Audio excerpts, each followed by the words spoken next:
Welcome, dear viewers, to a new episode of Dialogue Horizon.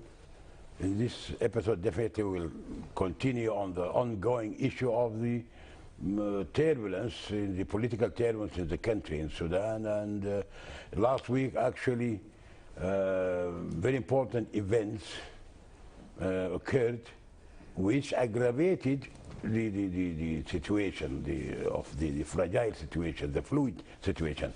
That's why we are happy to host one of our friends, Dr. Yasser Al-Abeid. Yasser Al-Abeid, as known maybe to many of you, is basically an economist, but also he's an activist, and he works in different parts of Africa, in different organizations, so he's well aware of the situation in different countries in Africa compared to what is happening now in Sudan. So welcome, Dr. Yasser Al-Abeid, in this episode of the ongoing concern for everybody.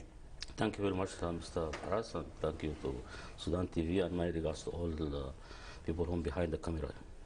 Okay, Dr. Yasser Al-Abeid, actually one of the events which occurred last week, which is a very important event, is the declaration of the representative of the African Union, Mohammed Belaish, who is representative of African Union in Khartoum, and he declared that almost the African Union is almost suspending its participation in the tripartite mechanism of the United Nations, UNITAMS, IGAD, and African Union. And he justified his decision, actually, to withdraw. Indirectly he's withdrawing that because of the lack of transparency and shooting to Volker that something is going far from the track of the tripartite mechanism, something bilateral, referring to the meeting which happened in the residence of the Saudi Arabia ambassador, in the presence of representatives from the military component, very important representatives, and others from the Forces of Freedom and Change, the original free. But the African Union says it's not a withdrawal, trying to justify, but it is, in my opinion, it is a withdrawal. Not only this, actually this membership of Sudan in the African Union after the 25th October was suspended. Yeah. So it's meaning anyhow.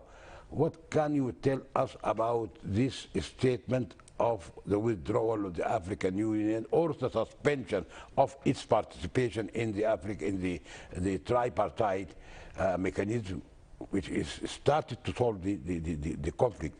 To what extent it will aggravate the situation?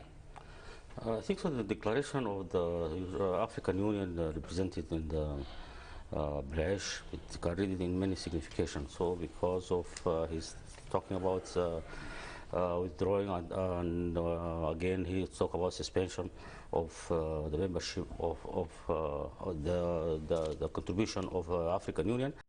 And as you mentioned, that you can read it just as being withdrawal it's their contribution in the mechanism, but also it is can read it in different ways, because many observers talking about the suspension of the withdrawing of the Mr. Belaish, and after that they came again and they said this is not withdrawal, but going to be just a matter of suspension because of those reasons. He put many reasons on that.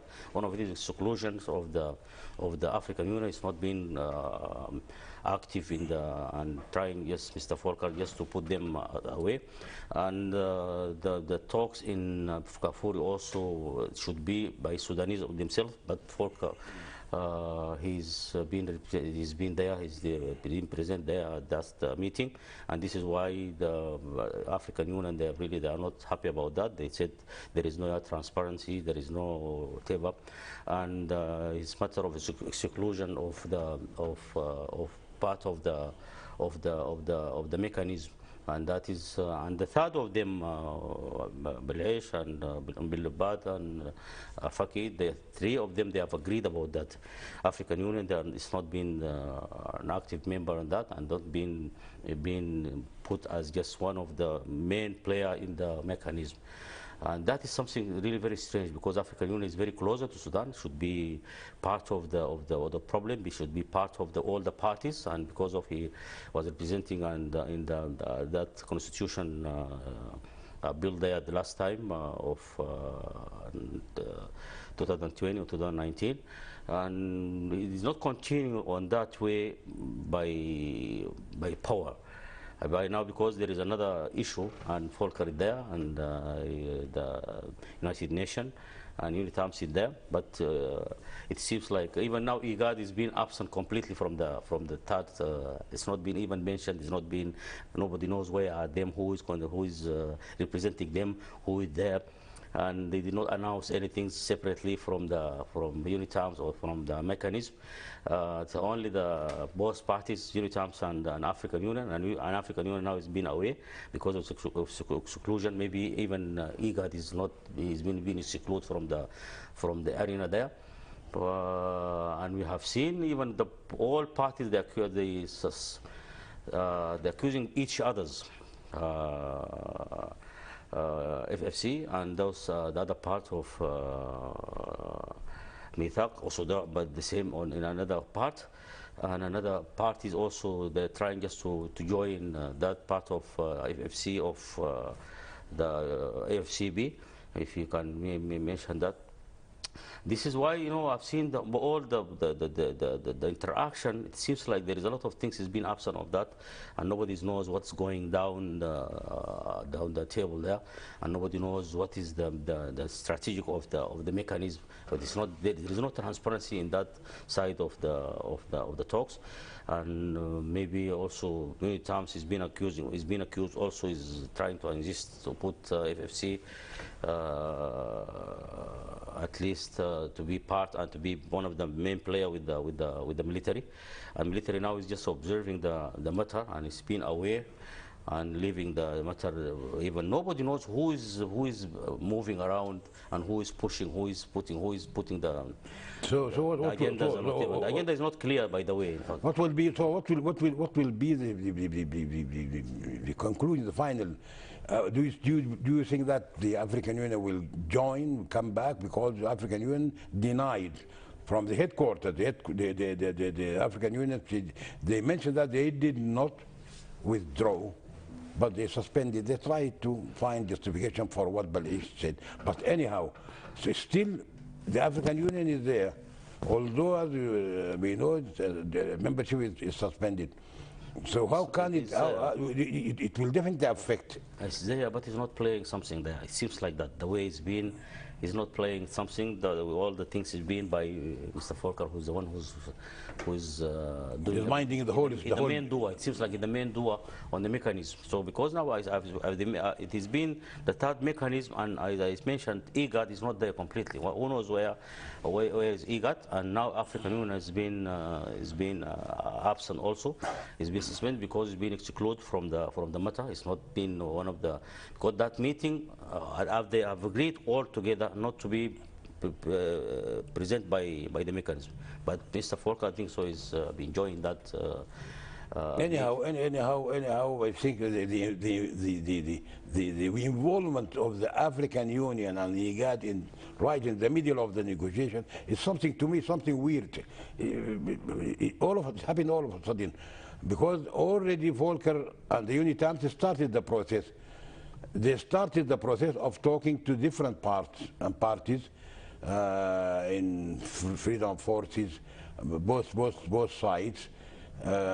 Just in between, in the middle, all of a sudden the African Union representative Wadlabat came back again and started. Anyhow, now let us move to the other issue, which is the curtailed or the aborted first meeting of the dialogue. The mechanism, the trio or tripartite mechanism, they called for the first session, the first meeting of the dialogue, open dialogue between all factions, so that they can reach something. After the first session, the trio, the tripartite mechanism, decided to suspend the meetings or to suspend the deliberations of the dialogue. All of a sudden, which this is something which was alarming to the other group, those who attended the first session. The tripartite, they said that they are not, they are suspending it because the important part of the dialogue is missing, so they cannot convene or hold the talk between people who are not indifferent. They are not indifferent. Anyhow, so what is the effect of this suspension of the started dialogue? If you read it together with the suspension of the loans and aid from the international community, and plus all of this difficult, now it's creating the atmosphere is not very good, it's not healthy after the suspension. What can you say about this?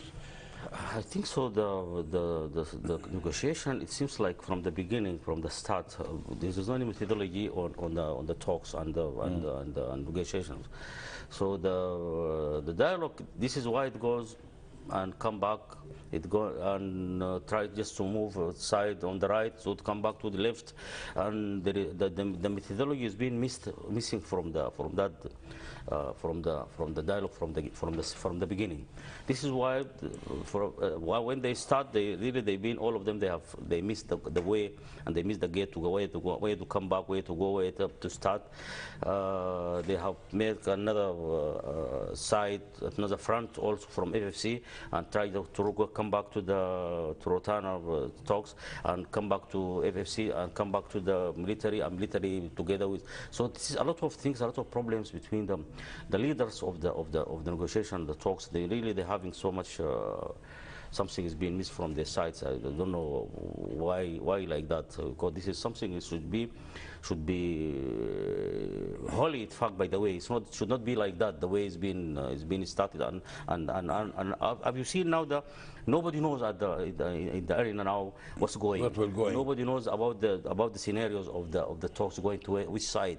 Nobody knows. All the parties have been now they've been contributing in the talks and in the dialogue on the negotiation and or not. They are trying just to exclude our part and to leave part, and even themselves, the mechanisms themselves, they are not consolidated. They are not in one unit. That's the main issue. So that's why, because we don't know even to the destination of the talks going to which side. Nobody knows the destination of the negotiation going to which side. Now the aid, I think so, according to what's going now, is still going to be, we are going to be in problem. The assistance or the maybe loans or the donors or that's where I was going to ask you about your own personal feeling, or how do you see the future of the country among these big differences, which is spilled over to the mechanism itself. Now the mechanism is split. Yeah. UNITAMS on one side, the African Union on the other side. On top of, I did something with the follower. on top of this, the economic deterioration and the stoppage of any grants and help on loans, and the threat of the Americans to impose more sanctions on institutions and on individuals. How can you see the future of this country? At this arena, at this situation, nobody can give us grant or loans or financial finance, or even the FDI cannot come at this time, or any type of investment can come at this situation. The situation is really unstable at this time, and it's not unclear, and nobody knows the talks are going to which side, and they're trying. Even we are in transitional period now, and every day we are losing a day by day and week and month and a year, and that's another issue. So because you have a lot of things now is being suspended, even the loan itself, even the debts itself, even now is being freezed now again by Paris Club, and they have freely also again, maybe Minister of Finance, they try to deny that. It's not being clear, but it's still the problem there of the debts of Sudan, 64 billion US dollar, and the loan and grants and the international assistance. Up to now, nobody can say that we are expecting something at this time because of unstable situation like that, unclear. clear situation like that. The arena, the political arena is going like that. It's still the problem are there. It's still the security problems are there, and still this is why the economy is going to be going to suffer for maybe for another 1 year, 2 years maybe, because we're expecting now 2023. Still the world now is in problem because of money problems now, because of the war between Ukraine and Russia. That's another issue, because of the food shortage in the world now. Sudan is trying just to do something, and as we know that we are in season of summer now. Another problem is maybe going to face the farmers, going to face the agriculture bank, is going to face Ministry of Finance, a lot of problems, salaries and other issues, because of even the revenue of the government is every day is going down. Okay, Dr. Yasser Abed. From what you said, having said all of this, these are all factors very adverse and very detrimental to any country. How can the country survive or surpass this situation? Politically, it is in complete disarray. Nobody can see at the end of the tunnel a near solution. On top of this, the donors and the world institutions stopped declared, and they actually stopped any flow of cash or money to the country. Now there is a kind of recession. It's true. Recession. It's true, right. Inflation dropped due to the recession. Yeah. So can a country like this survive for long in this situation? Sudan is really the exceptional country in the world now. It's not like other countries, because Sudan started from scratch. The life, it seems like a very normal life or very primitive life. It started just to grow a little bit. Maybe in 2000 or something, they have changed from the local food and to the wheat, and they've changed the human behavior has been changed completely. So this is why we're having a problem of getting something from outside, like wheat on food and other crops maybe, or other beans from outside. But still, Sudan is, as we know that, and all the world now, is agricultural country. If you grow everything at this time, because of the problem of the world, it has many potential in the Sudan. A small effort, a little effort on that, so you can do something. So if I put more efforts on agriculture of this time now, on the summer season now, we are expecting maybe we can expect more than what been produced last year. But the problem now, even ourselves now as a Sudanese, we don't know that, want to say that we're not a people of production or something. We are not sure of what will happen actually. That's a problem. That's a problem. Most of the people now have changed from agriculture. Others they gone to the mining. Maybe after 5-6 years they can get something. Within these years they can suffer. They can get a lot of problems within until they reach to something, to get something from the mining or traditional mining there. So most of them, all the workers and the farmers, they have left the sector of the agriculture and the sector of the animal resources and the livestock, and that's one of the biggest threat to the economy of Sudan. So those, within 5 years, they can't get. Mining is not like agriculture. You can just grow something and you get it within 2 months or 3 months. Something is different there. So to get 2 grams of gold, maybe you can work for 2, 3, 4 years. That's an issue. So this is a problem, and this is what treat now the economy in Sudan, and what treat the agriculture in Sudan, because we have plenty of water, we have a lot of. Okay, that's okay, Dr. Yasser. But I'm talking about the political situation, the fluid. Now it is very fluid. This fluid situation is shrouded by the economic deterioration, which is aggravated by the stoppage of the loans. My question is, do you think a country in this situation can survive for long, or something might happen, like people will reconcile and be one unit and go for elections, or What do you see in the near future? The scenario is open for different scenarios now at this time. You know, there's a lot of expectation of this scenario. Maybe it can go to the worst. If we come to the worst one, also it will be another disaster also for Sudan, because expecting everything now, because any type of fluid of more that starts pushing on that side, it really is going to take us to the worst situation. Disintegration. Definitely, there is no any doubt on that. So the way it's going now, and the way things is going, and the political arena is really more than fluid. Even you can't find in the world, around the world, even okay, African countries, you can't find a country like this.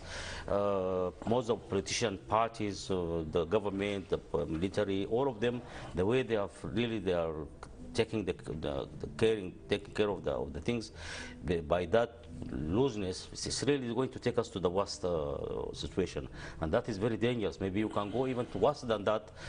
Maybe you can go to something, maybe to face each other by arms, by something like that. As you know, that most of the people now around the borders of Sudan, most of them, they are having weapons. We're having most of them, they have arms, and they have those type of.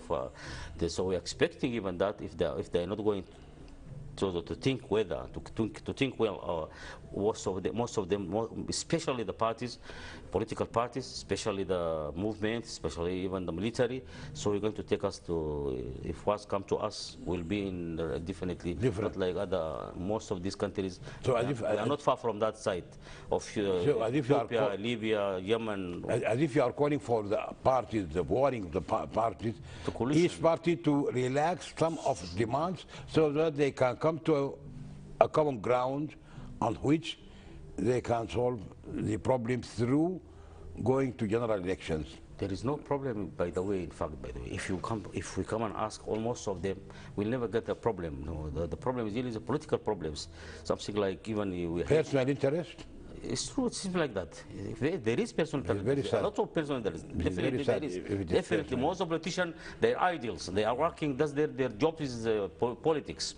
Their job is just to fight here and there, and to clash each other, and to get problems between each other. That's their job. Most of them, they are not even. So some people are benefiting, and they want this upheaval to continue. I think so. 90%. This turbulence. They want this to continue. Not less than 90%. But they are unaware of the consequences, which will be devastating to everybody, including all players now in the arena.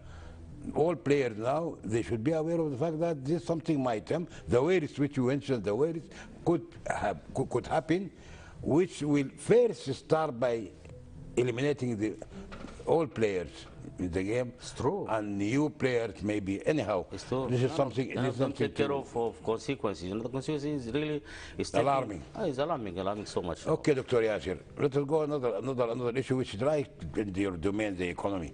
The Minister of Finance mentioned last week in the broadcast interview that they have very limited resources, and they earmarked some money for the implementation part of the Juba agreement. This in itself is not enough.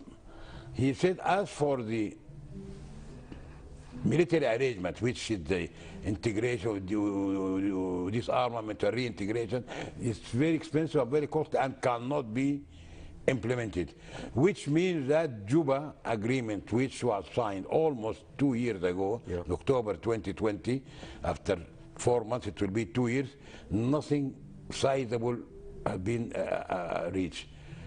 So this is definitely, this statement by the Minister of Finance is alarming to the troops of the armed struggle forces, and they might add to the fluid situation of the country.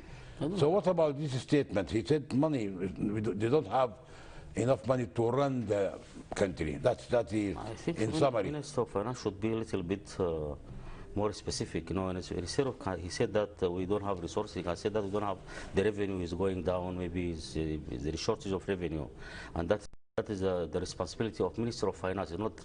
It's not responsibility of any sector or another sector. So we don't have resources there, but maybe he has a problem of revenue. You have a problem of income of the government, maybe for the whole the taxes, maybe tax sector, maybe the custom, maybe All dropped. It's dropped so much because the loss of the situation and the flood of situation. This is why you cannot find even the most of the staff can come like that and do their job 100%, and nobody can ask them even, by the way, and especially from Minister of Finance, there is a lot of problems. Now trying just to increase the taxes, increase the custom, increase what. So since the budget 2022, there is a lot of increasement on items and especially in on custom and also in revenue, also itself taxes. So the problem, he has a lot of shortage on that. He should look for another solution. He not even complain to the Sudanese. Who is going to solve the problem? Who is the one who's supposed to solve the problem, not the others? Because if you talk about the arrangement, security arrangement of Juba agreement, that is another issue, because they have agreed to give those people the movement and the struggle movement. There is 700 and something 700 million, I think so, annually should be paid for the security arrangement, should be paid for the movements, for replacement for the For 10 years. Yeah, for 10 years. Yes, for 10 years. So should should pay 700, I think, 1,000 annually to those movements, and also to the security arrangement. And up to now, none of it been implemented. And that's another issue also. Maybe it can send a very bad signal to the other movements which are not being enjoying the peace talks and the peace agreement. And that's another issue. But I think so. Even those movements who they join the peace talk, the peace agreement, they know the situation of Sudan. They know very well what's going now in our treasure. They don't know very well what's going on in economic situation. They know very well what's the problem. But this is not even going to, you cannot drop it completely. You have to look for a solution. How can we, even I think so now at this time, they can go to this Arab financial institution also can help a little bit on that, maybe Under the situation, under the... maybe because that's most of them, they're working under the social responsibility. Most of this Arab international financial institution. So maybe they can go to this type of WhatsApp, maybe something like that, helping on maybe on education, helping people in something like other projects outside the rural area. They can help on that. Because they know situation of Sudan, they like Islamic Bank, Jeddah, like Kuwait and Kuwait Fund. Kuwait Fund, maybe Abu Dhabi Fund, Saudi Fund, those type of, maybe they can help little bit maybe outside in the rural area. In that they can do that. But about the developments projects, maybe they can at this time they cannot do something. Okay. An international community, it will never touch Sudan unless it gets stability in Sudan. Otherwise, an FDI, foreign direct investment, will never come to Sudan. So this will be a problem. Yes, without also investors, they can't come at this situation. And even, by the way, the main threat to the economic, the national investment, most of it is being escaped outside. That's another threat, another problem. Most of it is being outside. Most of it is being invested outside. A lot of money from Sudan escape outside. A lot of money escape to the neighboring country.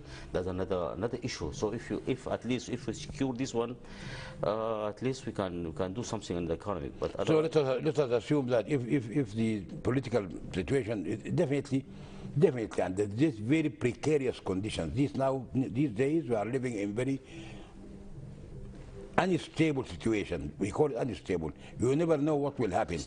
But definitely in my mind, things will improve, and things will, by hook or crook, by what I don't know, mention, but it will definitely come to a solution.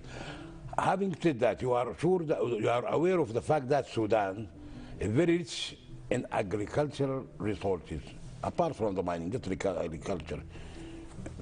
Some people they estimate that about 200 For the million faddans are arable, can be cultivated. What is being utilized till this moment is about only 44 million. Out of the 44, only 4 million, 10% only is irrigated. The rest by rain, traditional. which is something very good. It's a God gift. So situation in Sudan, everyone knows that Sudan is rich in agriculture and can solve problems of many countries around Sudan. So can you tell us about the resources, this agricultural resources of Sudan? We have the water, we have the land, we have the skills, we have... How can, alone we cannot, because this needs money, investment. How can we attract investors? You know, the problem of the agriculture in Sudan, the problem of it is from long time. As you mentioned, that traditional agriculture is representing also almost 90% or 85%, and the rest is only irrigated one, and by the modern whatever side of the irrigation and something like that. But the problem is the policies of the government is another issue. The contribution of the government in agriculture is another issue. The contribution of the government in irrigation is another problem. The contribution of the government in the technologies and how to transfer the technology from outside. How can we the contribution of the government in researches also is very poor. So we need a revolution on that from the government and from the private sector. Private sector has the money. The government can also prepare something, can do something, can put something, can contribute with something. At least irrigation now is really very primitive and it's really very traditional. So you can't find in the world, around the world, water like that is being irrigated by those type of traditional way, and now you can just digging roads or something like this. So we need a lot of revolution and technologies. How can we transfer the technologies of the irrigation? The irrigation by that way cannot give you any productivity. Well, productivity cannot give you proper production, cannot give you anything. So it will be like that. So it's going to be from hand to mouth. So you can't contribute in the international market. You can't contribute international exchange market. You can't contribute. You can't transfer your goods or something like this, or can export your good to any country, and you cannot go to competition, international competition, because the cost of production is really too high. But the policies plus the fees plus the people also paying so a lot of money to the government, and that's is really is making so a lot of problem in the agriculture. So the government should do something about, especially about the irrigation. The irrigation is one of the biggest challenges in Sudan. So why the traditional one is more better than the modern one? Because of that coming just equally to the whole side of the agriculture, to this to 44 or maybe a quarter of that. Coming that, but the problem of that irrigation around the Nile and around the rivers, that's is really facing so much problems, a lot of problems. Sometimes even part of the projects getting shortage of water, and in front of the Nile, because of the traditional irrigation. And the problem, even we don't have proper laboratories, we don't have a proper researches, we don't have still we are growing that tradition, cotton, simsim, whatever. Those type of things, it is really now they're trying to change to soybeans. They have to go to another parts of the production of income, and to increase the income of the agriculture.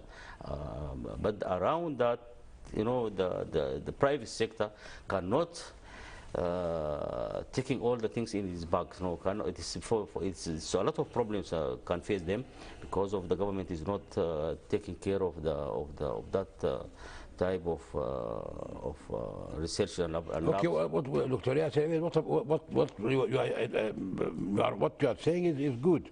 That we have the land, we have everything, and we have to improve. Means we need money to improve the irrigation, to up-to-date systems, The to labs and improve the agricultural implements, and all this needs investment. What about the boot systems? By inviting investors to start the thing for number of years, reasonable number of years, and pay back the whole project after, say, 10, 20 years. But this, of course, this needs something important, stability, political stability. Is the boot system, is it something good? Both one of the best ways on that, but it cannot work in the agriculture, I think so. Build on and transfer. You know, most of the projects now it is being there, because like Halfa, like Managil, like Jazeera, like Habila, like the North one. It can work on that, I think so. Build on, transfer. That's both system can go to the projects like bridges, like roads, like maybe airports. Why in agriculture? Agriculture because the land is there and water is there, everything is there. So only you need a finance. So you need the finance, direct finance, because the agriculture itself, the income of agriculture can give you very fast. The income of it can come very fast. You know, if you grow something within 2 months, 3 months, you will find the production, you get the income Fast. of it. So It is not that we need the direct finance. We need maybe direct loans or the direct grants to help on agriculture. Because you mean the agriculture can only be run by the government? No, it's not like that. I'm saying the government can just build the infrastructures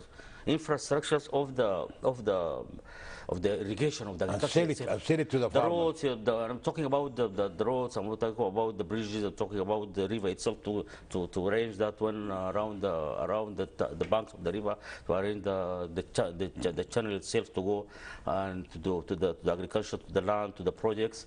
But the government only do that one, do the infrastructure of because you know, you need long transportation from the production area to the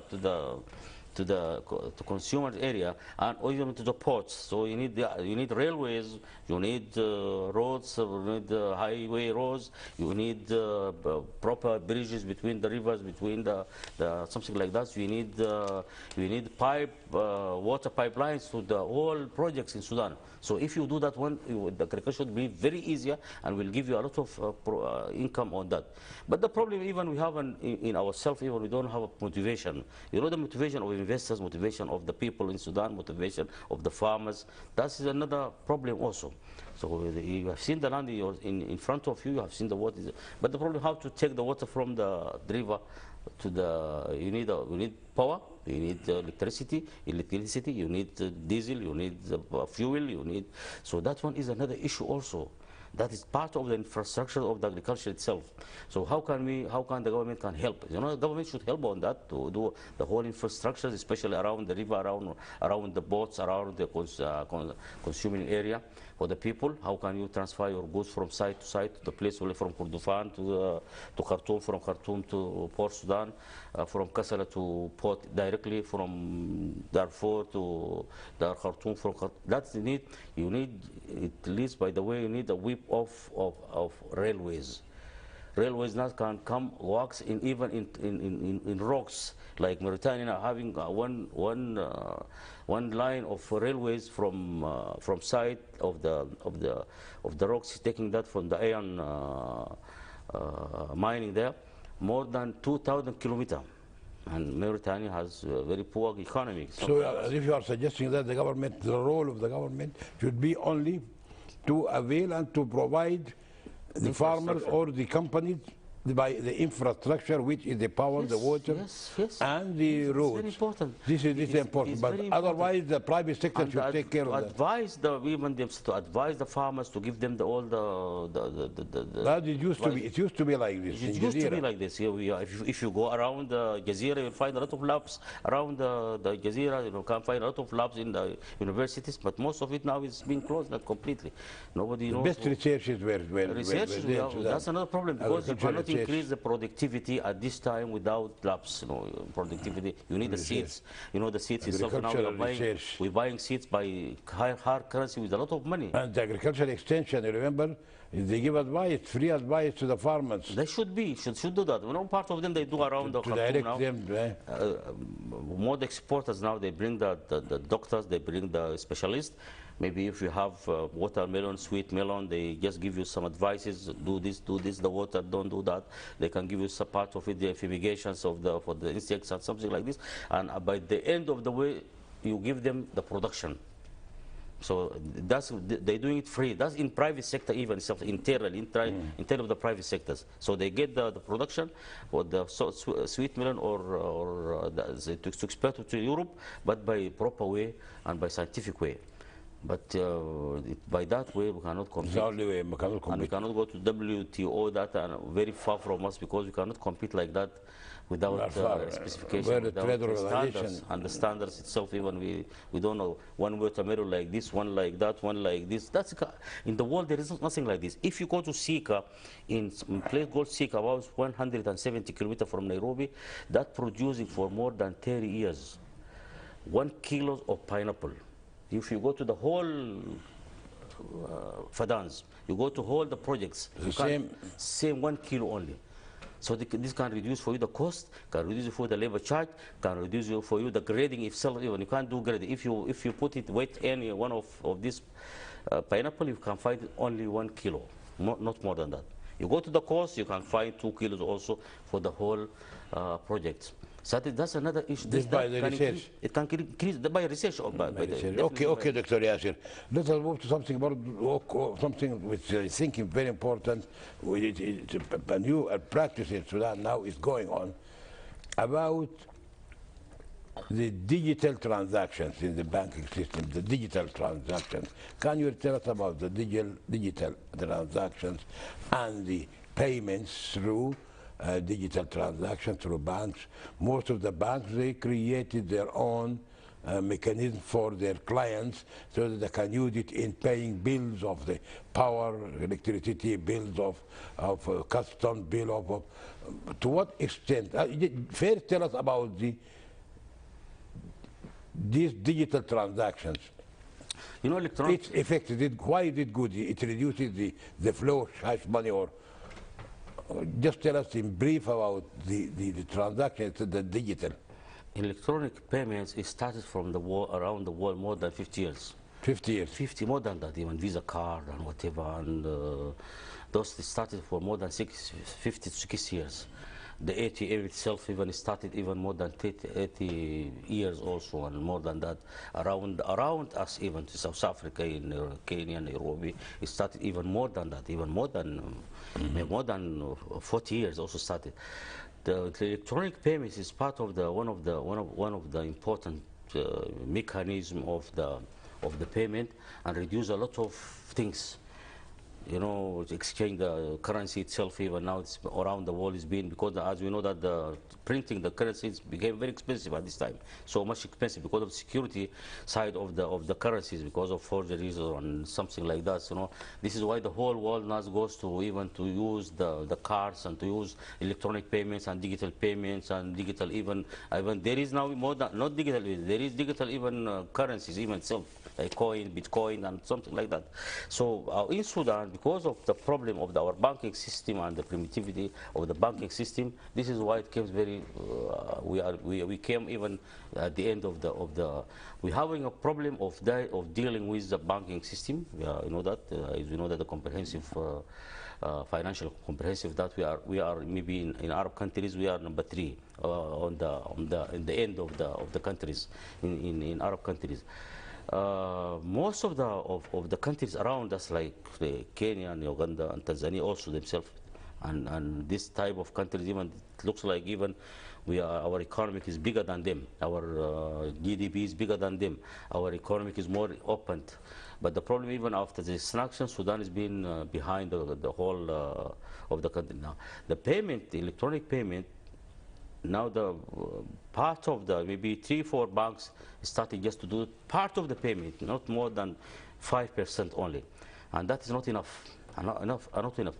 And I think so the central bank should open the door to the whole companies and the private company to do the transaction, to do the financial payment, to do the electronic payment, to issue the cards, to issue what, not only in the bank. Because this is, if you put it in the bank only, in the banks only, it's really going to be very strict. Because it's not going to be clear. Opening account is another issue. Opening account is a big problem. Opening account is so this is part of the restriction in the central bank, and the banks is really one of the problems. One of the banks, if you are not coming at 7 o'clock, you will never find account there. If you are not coming before even the prayer of Fajr, you cannot get the place. Only they're taking 10 or 20 people daily. That is one of the banks. That is very shameful, by the way. Very shameful. There are a lot of banks like Standard Chartered, like Barclays Bank, like Stanbic Bank. Those most around the world in Africa, they can come up to the bus station, open that, putting their stand there, and staying and open a door, open an account for you around the street there. So you open account by what you have. So, sometimes they give you account without paying. Okay. So you have a number of the account, and you go, and tomorrow if you want to deposit your money, you can deposit. But here the restriction of opening will never go to this electronic payment, because that's one of the big problem facing the, and you have to open the door for the companies to open. Okay, we have my last question is we have about 2 minutes or 3 minutes. The last question about the unemployment among especially the university graduates. Now the unemployment among these graduates is increasing. They say that about 77,000 unemployed professionals and university graduates are not finding jobs annually. And this is increasing. And this is sometimes some people, they say this is because they open too many universities without any planning, without prior planning. Some other they talk about reducing the retirement age, so that it can many younger people can replace these. So what is your comment on this unemployment, which will be a problem among the youth? And about the reduction of the retirement. Reducing the retirement, where they go even themselves, they are human, still they are alive. Where you take them? And the experience, by the way. So that's not a solution. So people, they say that what will be the solution? They're killing people also. So how can you reduce the retirement from maybe 60 to 55 or 40? So the way 55 days, still they can contribute these people. 55 is very energetic. Where throw them those people, you know? They have responsibility. If he's a teacher, or if maybe he's a lecturist, or he's a doctor, maybe he's advisor or something, or engineer, or where to take them? This is experience. This is your potential. Don't leave them like that. They will go away from the country. So they'll give the rest of the experience, maybe they can give it to another country, maybe in Europe, even to America. So what will be the... So don't leave them. So especially you have to look for another solution. The country itself, you know, by the way, we don't have a vision, we don't have strategic planning, we don't have any proper plan. How can we manage our things? So opening the university should be accordingly to the needs of the labor needs.